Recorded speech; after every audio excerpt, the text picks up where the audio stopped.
बनारस के उन गलियों से निकला टकसाल गोलीकांड का वो चिन्ह आज 2 दशकों के लंबे इंतजार के बाद एक बार फिर सोशल मीडिया की दीवार पर दस्तक दे रहा है। 4 अक्टूबर 2002 की उस शाम वाराणसी के नदेसर इलाके में जो गोलियां चली थी, उनकी गूंज आज 2026 के डिजिटल दौर में फिर से सुनाई दे रही है। दरअसल इन दिनों 13 अक्टूबर 2002 की दैनिक जागरण की एक पुरानी और धुंधली पड़ चुकी अखबार की कटिंग तेजी से वायरल हो रही है, जिसने उत्तर प्रदेश के अपराध और सियासत के उन पुराने जख्मों को फिर से हरा कर दिया है, जिन्हें वक्त की धूल ढक चुकी थी। यह वही दौर था जब पूर्वांचल की धरती पर वर्चस्व की जंग अपने चरम पर थी और रेलवे से लेकर पीडब्ल्यूडी के ठेकों तक के लिए रंजिशें सरेआम सड़कों पर खून बहाती थी। वायरल हो रही इस खबर में कानपुर पुलिस की उस बड़ी कार्रवाई का विस्तार से जिक्र है, जिसमें अभय सिंह और उनके साथियों को भारी मात्रा में अवैध पिस्तौल और राइफल के साथ गिरफ्तार किया गया था।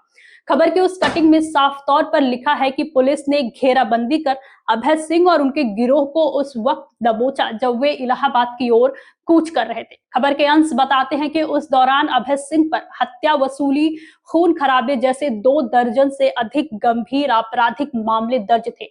इतना ही नहीं, उस रिपोर्ट में एक चौंकाने वाला खुलासा यह भी था कि पूछताछ के दौरान जेल के एक बड़े अधिकारी को निशाना बनाने की साजिश रची जा रही थी। कटिंग में प्रकाशित वो ऐतिहासिक तस्वीर जिसमें आरोपी अपने हथियारों के जखीरे के साथ पुलिस की गिरफ्त में सीना ताने नजर आ रहे थे, आज की नई पीढ़ी के लिए किसी डार्क क्राइम थ्रिलर के सीन जैसी लग सकती है, लेकिन उस दौर के बनारस के लोगों के लिए ये खौफ की एक जीती जागती दास्तां थी। इस वायरल कटिंग का समय यानी इसका टाइमिंग बेहद खास और सवालिया निशाने के घेरे में है। गौर करने वाली बात यह है कि टकसाल गोलीकांड में अदालत की लंबी सुनवाई अब पूरी हो चुकी है और फैसला किसी भी वक्त आ सकता है।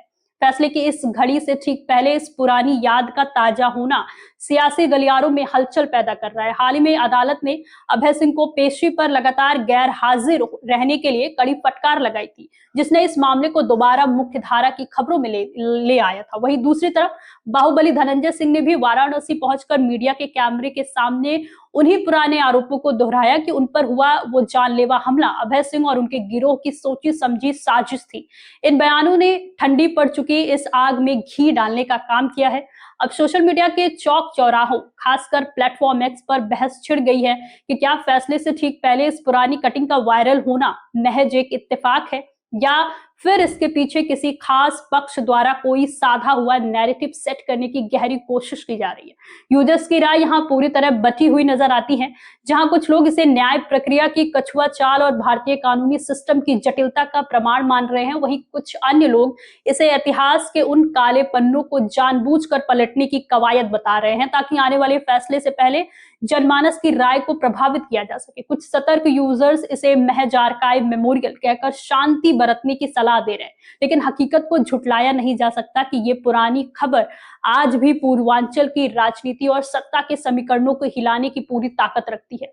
22 साल का एक लंबा और थका देने वाला इंतजार, यूपी की राजनीति के 2 सबसे बड़े बाहुबली चेहरों की आपसी रंजिश और अब इंसाफ की आखिरी दहलीज पर खड़ा ये मामला, बनारस से लेकर लखनऊ तक सबकी नजरें अब अदालत के उस आखिरी पन्ने पर टिकी है। ये फैसला केवल एक केस का अंत नहीं होगा, बल्कि ये तय करेगा कि 2002 की उस खूनी शाम का असली हिसाब क्या था। क्या ये आने वाला फैसला बाहुबल और गैंगवार की इस पुरानी विरासत का अंत करेगा या सोशल मीडिया पर वायरल होती ये खबरें की कतरनी किसी एक रंजिश की पटकथा लिख रही हैं। फिलहाल ये पुरानी खबर उस दौर के जमीनी खौफ और आज के डिजिटल ट्रायल के बीच एक ऐसी कड़ी बन गई है जिसे नजरअंदाज करना नामुमकिन है। आज हर कोई बस एक ही सवाल पूछ रहा है, क्या 2 दशक बाद आखिरकार उस गोलीकांड का शोर थमेगा या नहीं? इस मुद्दे पे आपकी क्या राय है? हमें कमेंट करके जरूर बताइए और देखते रहिए नारी टीवी यूपी। नमस्कार।